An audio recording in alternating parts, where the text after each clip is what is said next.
L-estensjoni tal-Power Station f'Dellimara bħalissa qiegħda fażi ta' monitoraġġ dwar l-effetti tal-heavy fuel oil, iż-żejt li bija ser titħaddem. Għaldaqstant għadha mhijiex lesta biex tforni l-elettriku lill-konsumaturi Maltin.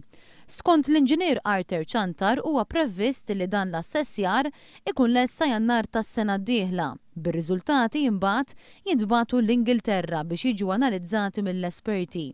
Fl-aħħar jiem residenti f'Marsaxlok ilmentaw mill-irwejjaħ qawwija li kien hemm fiż-żona u li kawża tagħhom inħolqu problemi ta' saħħa l-aktar fost it-tfal.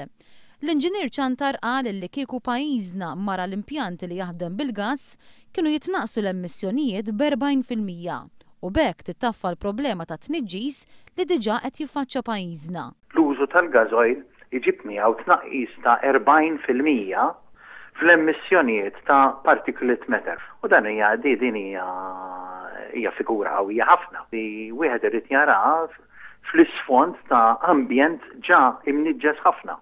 Mhux hekk biss li kieku l-estensjoni kienet ser taħdem bil-gass, il-kontijiet tad-dawl kienu jiġu 17% inqas. Il-prezz tal-elettriku ġenerat minn Dellimara jiġi 17% irħas mill-elettriku prodott il-Marsa illum.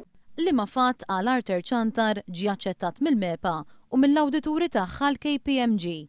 Sa dan it-tant il-Ministru tal-Finanzi Tonio Fenek ħassar żjara li kien ser jagħmel nhar it-Tnejn li ġej fl-impjant ta' Dellimara.